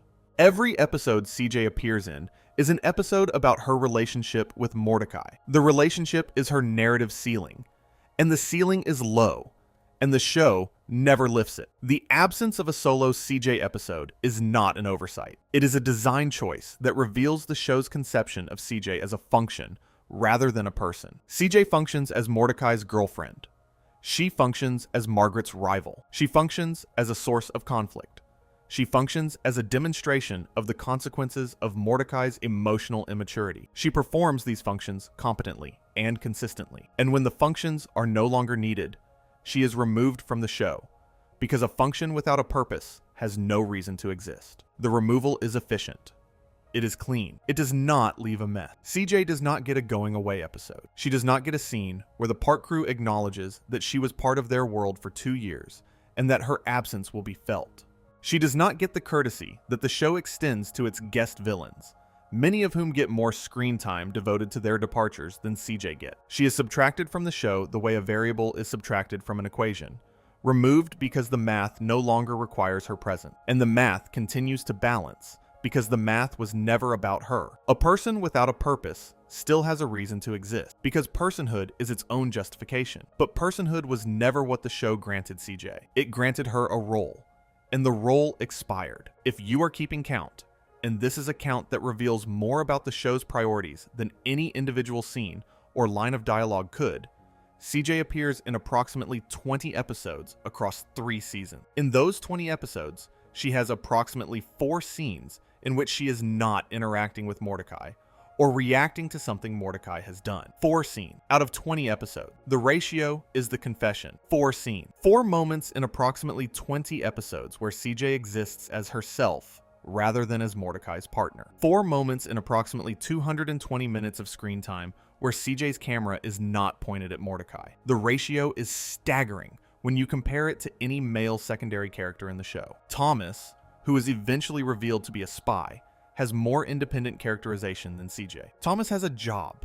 Thomas has a secret life. Thomas has motivations and objectives that exist entirely outside the main character's awareness. Thomas is a person with an interior world that the audience eventually gets to see. CJ does not have this. CJ's interior world is defined entirely by what Mordecai does to it. The ratio tells you that the show viewed CJ's existence as meaningful only in relation to Mordecai, that her interior life was not worth depicting unless Mordecai was present in it, that she was, in the show's reckoning, less a person than a relationship. Compare this to Margaret. Margaret, who is often criticized by fans as a less interesting love interest than CJ, receives more independent characterization than CJ does. Margaret has a career. Margaret has ambition. Margaret goes to college. Margaret has friends and activities, and a life that continues when Mordecai is not present. Margaret's character is developed enough to exist independently of the love triangle, which is why the show can bring Margaret back after CJ's departure without the return feeling artificial. Margaret has been established as a person who is going somewhere. CJ has been established as a person who is with someone. And the distinction between going somewhere and being with someone is the distinction that determines which character survives the love triangle and which character does not. The comparison is not meant to argue that Margaret is a better character than CJ. It is meant to argue that the show invested in Margaret's independence in a way that it did not invest in CJ's, and the investment disparity determined the outcome before the love triangle played out. Margaret was always going to win because Margaret was built to exist without Mordecai, and CJ was not. The construction is the destiny, and the destiny is unfair, not because winning is unfair, but because the rules of the game were set before the game began. CJ was never given the tools to survive the love triangle because the show never intended for her to survive it. She was given a storm form, which is a weapon, and a capacity for love, which is a vulnerability, and no independent identity, which is a death sentence. She was equipped for passion and disaster and nothing else. The show built CJ the way you build a firework, beautiful in ascent, spectacular in explosion, and then gone. Margaret was built the way you build a house, with a foundation that extends below the surface, with load-bearing walls that do not depend on another structure for support. The metaphor is structural, and the structure is predetermined. CJ was always going to explode. The explosion was in the blueprint. The show decided, at the level of character design, that CJ's identity would be inseparable from her relationship.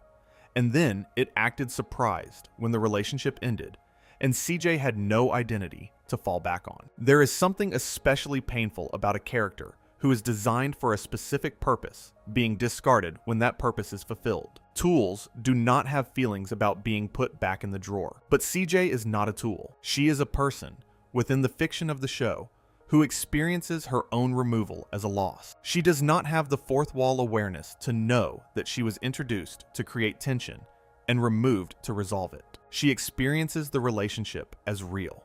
She experiences the betrayals as real. She experiences the storms as real, the anger as real, the love as real, the loss as real. And the show's treatment of her, the show's willingness to use her and discard her, is cruel, not because the show intends cruelty, but because the show does not regard her as a recipient of cruelty. You cannot be cruel to a function. You can only be cruel to a person. And CJ, in the show's estimation, is a function that looks like a person, but is not granted the full protections of personhood. This is the deepest level of CJ's tragedy.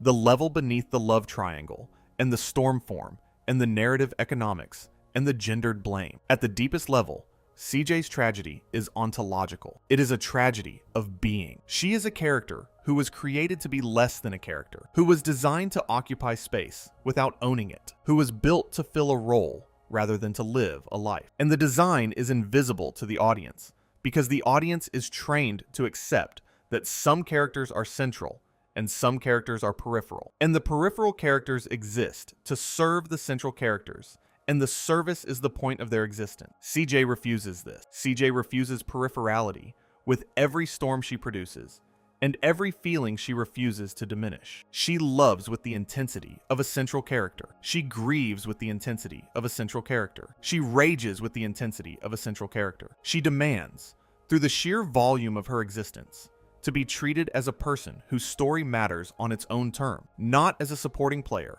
whose story matters only insofar as it advances the protagonist's development. And the demand is the thing the show cannot accommodate. A CJ who quietly accepted her secondary status, who smiled through the betrayals, who maintained a calm sky while her heart was a hurricane, would have been a CJ the show could have kept. A CJ who cooperated with her own demotion, who understood that her role was temporary and behaved accordingly, would have been a convenient CJ. But CJ is not convenient. CJ storm, and the storming is the refusal made atmospheric, the insistence on mattering made meteorological, the rejection of peripherality expressed in the only language CJ's body knows. And the refusal is what the show frames as her problem. She feels too much. She reacts too strongly. She takes up too much space. She insists on being a person in a narrative that allocated her the budget of a plot device. The insistence is coded as instability. The storms are the evidence, and the evidence convicts her, not of being unstable, but of being inconveniently alive in a story that needed her to be conveniently disposable. If you have ever felt too much in a situation that expected you to feel less, you understand CJ at this level. If you have ever been told that the problem is not what happened to you, but how you responded to what happened to you, you understand CJ at this level. If you have ever been in a room where your pain was treated as an inconvenience rather than a crisis, where the people around you wished you would quiet down and move on and stop making everything so difficult, you understand what it is like to be a cloud in a show about birds and raccoons and Gumball Machine. A cloud that cannot stop raining because the rain is not a choice, but a condition. And the condition is called having feelings in a world that finds feelings inconvenient. CJ's story is not the saddest story in regular show. Pop's story is sadder because Pop's died, and his death is a sacrifice, and the sacrifice is noble, and the show gives him a memorial and a montage, and a statue in the park. Muscle Man's father's death is sadder in the immediate, visceral sense of a character losing a parent, and the show allowing the loss to be real. Skip's backstory, the story of Mona, is sadder in the romantic sense of a love that was cut short by forces beyond either person's control. But CJ's story is the most unfair story in regular show, because CJ does not die. She is simply erased, and the erasure is performed by the people who created her. And the creation and the erasure are separated by 20 episodes and 2 seasons, and approximately 400 minutes of screen time, during which a person was built, and then unbuilt, assembled, and then disassembled, given a heartbeat, and then told the heartbeat was too loud. There is a metaphor buried in CJ's cloud body that the show never unpacked. Clouds are formed by the accumulation of moisture in the atmosphere. They build slowly, molecule by molecule, until the accumulation reaches a critical mass and the cloud becomes visible. CJ's anger works the same way. It builds slowly, incident by incident, until the accumulation reaches a critical mass and the anger becomes visible, and the visibility is the storm. The show sees the storm and asks why it happened. The answer is in the accumulation, in the 100 small incidents that preceded the storm, in the kisses and the proximity and the unset boundaries and the unmanaged situations and the steady, molecule by molecule addition of pain to a body that was already full. The storm is not the beginning. The storm is the end. It is the terminal event in a chain of causation that began with the first unset boundary and continued through every subsequent failure to communicate, to choose to protect, to prioritize. The storm is the receipt for every emotional transaction that was conducted on credit, every promise that was made implicitly and broken explicitly, every "I will do better" that was not followed by the doing. The overflow is not CJ's fault. The overflow is what happens when a container receives more than it was designed to hold, and the filling was done by someone else, and the someone else is standing outside the storm, blaming the container for breaking. Mordecai filled CJ up. Episode by episode, incident by incident, he added pain to her body until her body could not hold any more, and the pain became weather. And then Mordecai stood in the weather and said, "This is your problem," and the show agreed with him and the audience, trained by centuries of stories that blame the storm and excuse the climate, agreed too. But the tragedy of CJ is not only about what the show did to her. It is also about what the show could have learned from her if it had been willing to look at her clearly. CJ's Stormform is, at its core, an externalization of a problem that most people experience internally. When you are hurt, the hurt lives inside you. It occupies space in your chest, in your throat, behind your eyes. It affects your behavior in ways that are visible to the people around you, but the hurt itself remains invisible, hidden behind skin and bone, and the social expectation that feelings should be contained. CJ does not have this option. CJ's hurt does not stay inside. It becomes atmosphere. It fills the sky. It announces itself to everyone within a mile radius, and the announcement is mortifying and catastrophic, and, in a strange way, the most honest thing in the entire show, because the truth is that everyone's feelings are that big. The truth is that the composure we maintain in the face of betrayal and disappointment and accumulated pain is a performance, a suppression of the actual scale of the feeling, a reduction of something enormous into something manageable. We do not feel small feelings about the people we love. We feel enormous feelings. We feel hurricane feelings. We feel feelings that, if they were given atmospheric expression, would level buildings and uproot trees and send cars tumbling through the air. We contain these feelings because we are trained to contain them, because the social contract demands containment, because the alternative to containment is chaos. We learn the containment young. We learn it from the first time a parent tells us to use our words instead of our fists. From the first time a teacher tells us that classroom is not the place for that kind of noise. From the accumulated weight of every social interaction in which we are rewarded for composure and punished for its absence. By the time we are adults, the containment is automatic. We feel the hurricane, and we present the drizzle. We feel the earthquake, and we present the tremor. We reduce ourselves to socially acceptable weather, and the reduction is so practiced that we forget it is a reduction. Forget that the feeling was ever larger than the expression. Forget that the gap between what we feel and what we show is a form of self-censorship so thorough that it has become invisible even to ourselves. But the feelings do not get smaller because we contain them. They get compressed. And compressed feelings are not resolved feelings. And unresolved feelings do not disappear. They accumulate. They build. They become the weather system that CJ cannot prevent herself from becoming. CJ's inability to contain her feelings is the show's most radical character design, and the show does not know it. A character who cannot hide what she feels is a character who forces everyone around her to confront the reality of what they have done to her. Mordecai cannot ignore the consequences of his behavior when the consequences are ripping the roof off a building.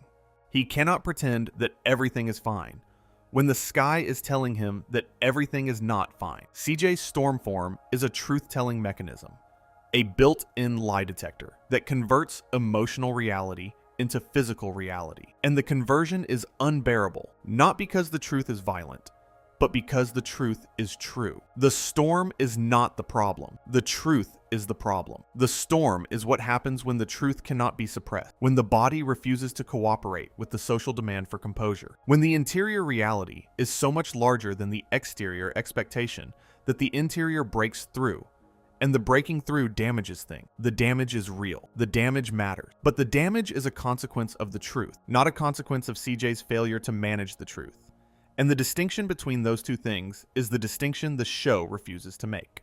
The show's decision to treat the storm as the problem is the show's decision to prioritize comfortable lies over uncomfortable truth, which is, if you think about it, exactly what Mordecai does in every episode of the arc. The parallel is there. It is right there. Mordecai lies to himself about his feelings for Margaret. The show lies to itself about who is responsible for CJ's storm. Mordecai chooses comfort over honesty. The show chooses the protagonist over the secondary character. Mordecai avoids the difficult conversation. The show avoids the difficult narrative. The show and its protagonist are doing the same thing, and the thing they are doing is the thing that destroys CJ, and the destruction is presented as CJ's fault, because the alternative, admitting that the protagonist and the show are both wrong, is a level of self-awareness that neither the protagonist nor the show achieves. There is a reading of the CJ arc that is less sympathetic to CJ than the one being offered here, and intellectual honesty requires acknowledging it. CJ's jealousy is not entirely manufactured by Mordecai's behavior. There is a component of CJ's insecurity that predates the relationship, that exists independently of Mordecai's failure, that would probably exist in any relationship CJ entered, because the insecurity is a feature of CJ's personality, rather than a product of CJ's circumstances. The storm form activates in situations that are genuinely threatening, but also in situations that are merely uncomfortable. And the inability to distinguish between threat and discomfort is a legitimate flaw. CJ escalates. CJ jumps to conclusion. CJ, in certain episodes, assumes the worst interpretation of events that have more innocent explanation. This is true. This is a fair observation. And this fair observation changes nothing about the larger argument.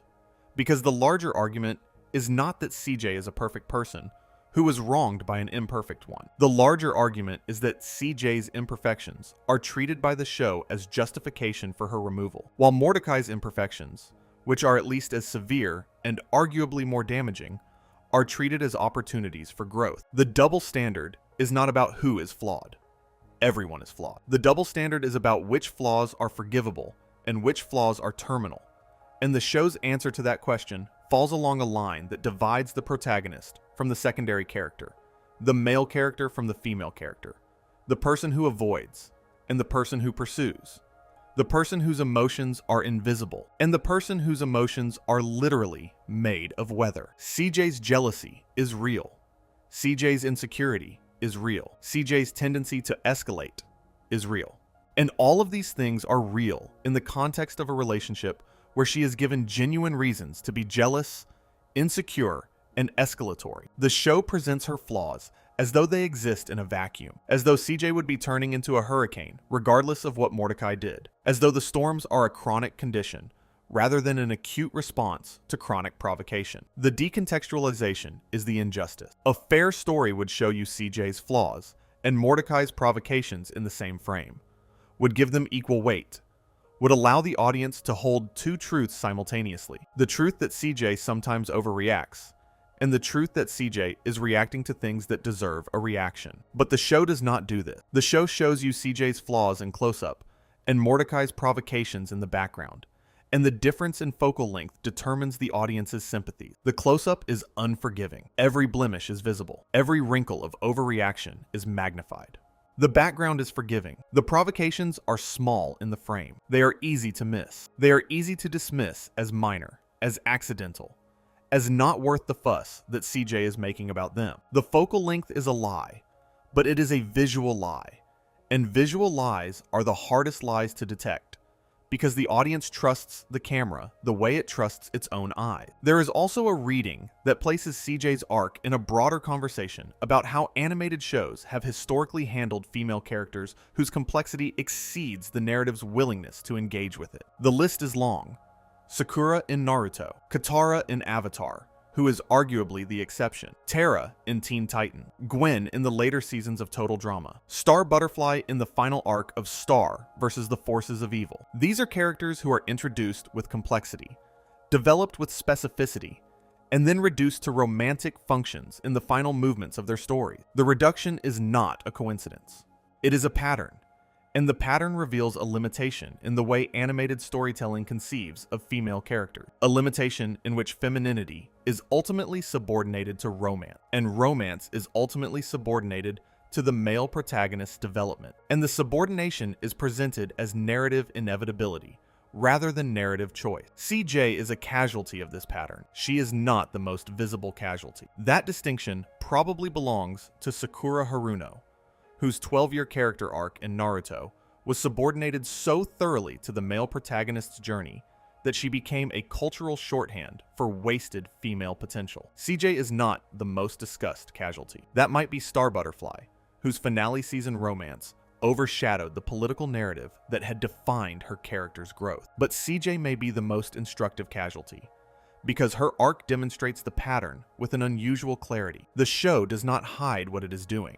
It shows you, episode by episode, the construction and demolition of a character who was too interesting for the role she was assigned. CJ's tragedy is that she was better than the story she was in, not in the fan's sense of being too good for her partner, although that is also true, in the structural sense of being a character whose depth exceeded the depth of the narrative that contained her. She was a three-dimensional character in a two-dimensional role, and the dimensions that did not fit the role were the dimensions that the show compressed and eventually discarded. The compression is visible if you watch the episodes in order. Early CJ is a complete person. She has opinions that are not about Mordecai. She has interests that are not shared with Mordecai. She has a personality that exists independently of her relationship status. Late CJ is a weather system attached to a grievance. She enters scenes angry. She exits scenes angrier. Her dialogue narrows from the varied, funny, engaged conversation of the early episodes to the repetitive, anxious, accusatory dialogue of the later one. The narrowing is not natural. It is imposed. Watch the episodes back to back, and the imposition becomes visible. Early CJ makes jokes that have nothing to do with Mordecai. Early CJ reacts to the world around her with curiosity and delight. Early CJ is a person, in a world that is full of things to notice. Late CJ notices only Mordecai. Late CJ's dialogue is about Mordecai's behavior, Mordecai's intention, Mordecai's proximity to Margaret. Late CJ has been reduced to a sensor, a device that detects Mordecai's failures and responds to them. And the reduction is so thorough that by the time she leaves the show, she is no longer a character. She is a function with a face. The show narrows CJ because the show needs CJ to be narrow. Because a wide CJ, a CJ who is funny and engaged and independently interesting, is a CJ who is harder to remove. And the narrative needs to remove her. And the need determines the character's shape. You have watched this happen to real people, not in the dramatic sense of watching someone turn into a storm cloud. In the everyday sense of watching someone who was once vibrant become diminished by a relationship that took from them more than it gave. You have watched a friend become smaller. You have watched a person who used to laugh easily begin to analyze every situation for threat. You have watched someone who used to trust become someone who verifies. The transformation is not caused by a flaw in the person being transformed. It is caused by an environment that punishes openness and rewards vigilance, that takes trust and repays it with betrayal, that treats vulnerability as an opportunity rather than a gift. C. Jay's arc is this transformation rendered in bright colors and broadcast to millions. The bright colors are important. Regular show is a cartoon. Its characters are a blue jay and a raccoon and a gumball machine and a cloud. The medium abstracts the pain. The colors soften the cruelty. The 11-minute episode format compresses the devastation into a duration that the audience can process without lasting distress. And the abstraction, the softening, the compression all serve to make CJ's tragedy less visible, to make it easier to dismiss as a subplot in a comedy rather than recognizing it as a tragedy in its own right. The medium protects the show from the implications of its own story. If CJ were a live-action character in a live-action drama, if you could see the tears on a real face and hear the voice break in a real throat, the audience would not accept the show's framing. The audience would see the cruelty for what it is. But CJ is a cloud. She is drawn in bright colors on a bright background. Her pain is animated. And animation, by its nature, creates a distance between the audience and the feeling. A distance that allows the audience to laugh at things that would be unbearable in live action, to accept endings that would be unacceptable in live action, to dismiss emotional realities that would be undismissible if the emotions belong to a person made of flesh rather than a person made of cloud matter and ink. But the tragedy persists beneath the abstraction. The colors do not change the fact. The facts are that a woman loved a man who could not stop hurting her and was blamed for the injury. The facts are that a person's body expressed truths that her partner's words denied. The facts are that a character was created, developed, loved by an audience, and then systematically stripped of the qualities that made her lovable until the audience could accept her removal without protest. The facts are that the show got away with it, and the getting away with it is the final, most complete expression of the injustice, because the show did get away with it.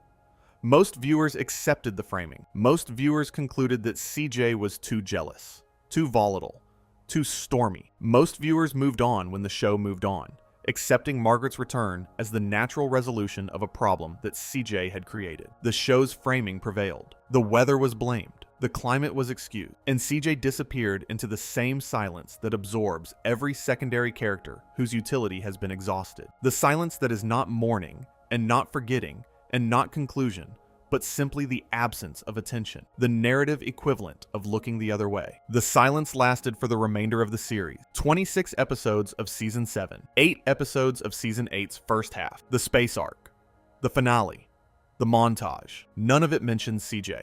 None of it acknowledges that a person who was part of the group for 2 years is no longer part of the group. The erasure is so complete that a viewer who started watching in Season 7 would have no idea that CJ ever existed. She leaves no mark.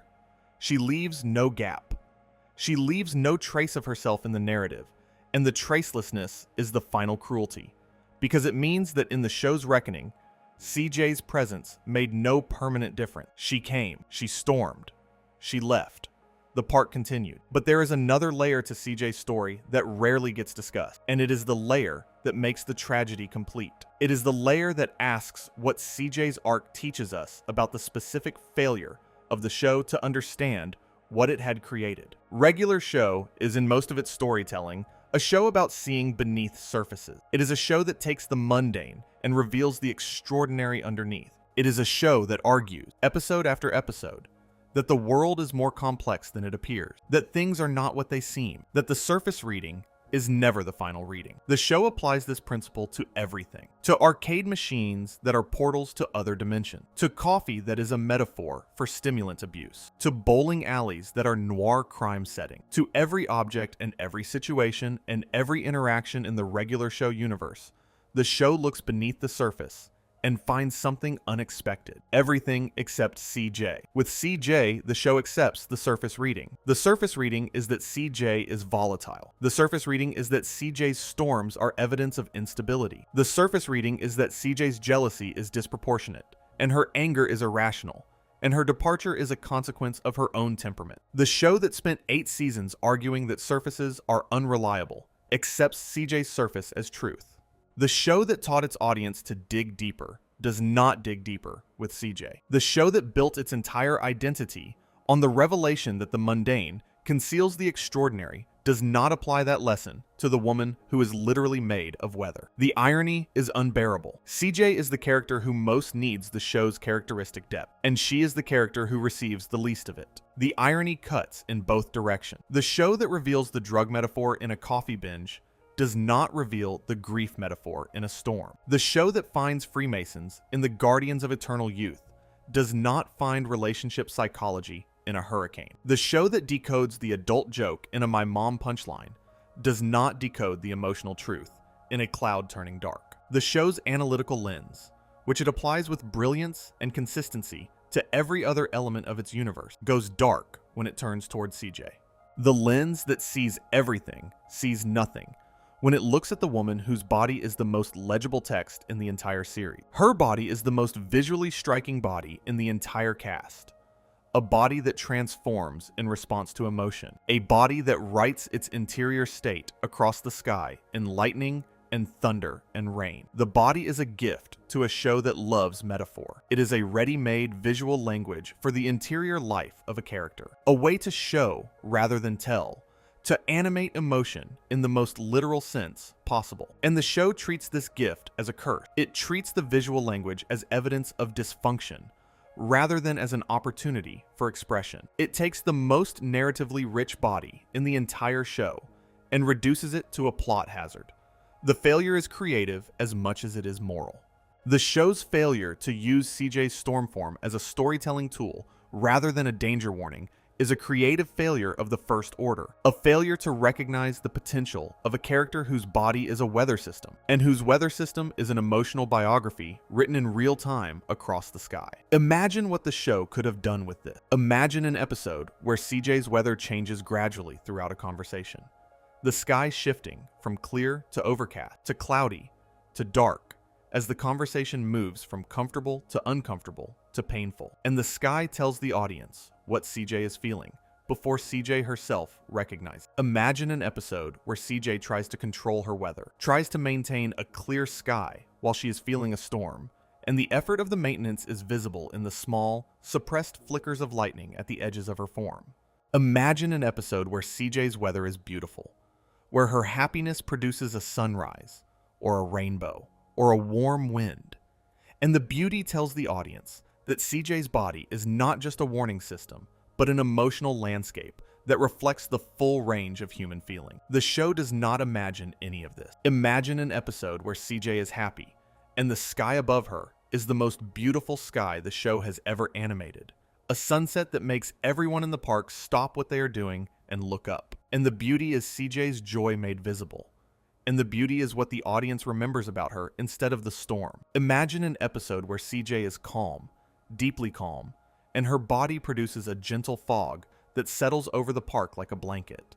And the fog is peace, and the characters move through it slowly, and the slowness is the calm made atmospheric. The show does not imagine any of this. The show uses CJ's weather in exactly one register, which is destruction, And the single register reduces CJ's body from a narrative instrument capable of infinite variation to a narrative weapon capable of one thing. The reduction is the creative tragedy, the tragedy that sits alongside the character tragedy, and the gendered tragedy, and the structural tragedy. The show had a character who could have been extraordinary and chose to make her dangerous instead. If you are tired, if you are falling asleep, this is a good place to rest, because what comes next is not about CJ. What comes next is about you, about the CGs in your own life, if there were any, about the people you have known whose feelings were too big for the rooms they were in, about the women, specifically, although not exclusively, whose anger was treated as the defining feature of their personality, rather than as a response to the conditions of their existence, about the people whose storms you saw and whose climates you did not investigate, about the possibility that you were Mordecai once, standing in someone else's weather and calling it their problem. This is not an accusation. This is an observation. The CJ arc resonates because it reflects something true about the way emotional labor is distributed in relationships, and the way narrative framing determines whose labor is visible and whose labor is invisible. Mordecai does no emotional labor in the CJ arc. He does not process his feeling. He does not examine his behavior. He does not anticipate consequences. He does not set boundaries. He does not choose clearly. He does not communicate honestly. He does none of the things that a relationship requires, and his failure to do these things is invisible because the show does not frame these absences as failures. It frames them as Mordecai being Mordecai, as a lovable slacker doing his lovable slacker thing, as a protagonist whose passivity is a character trait rather than a character flaw. CJ does all the emotional labor. She processes her feelings, sometimes in the form of weather, but she processes them. She examines the relationship.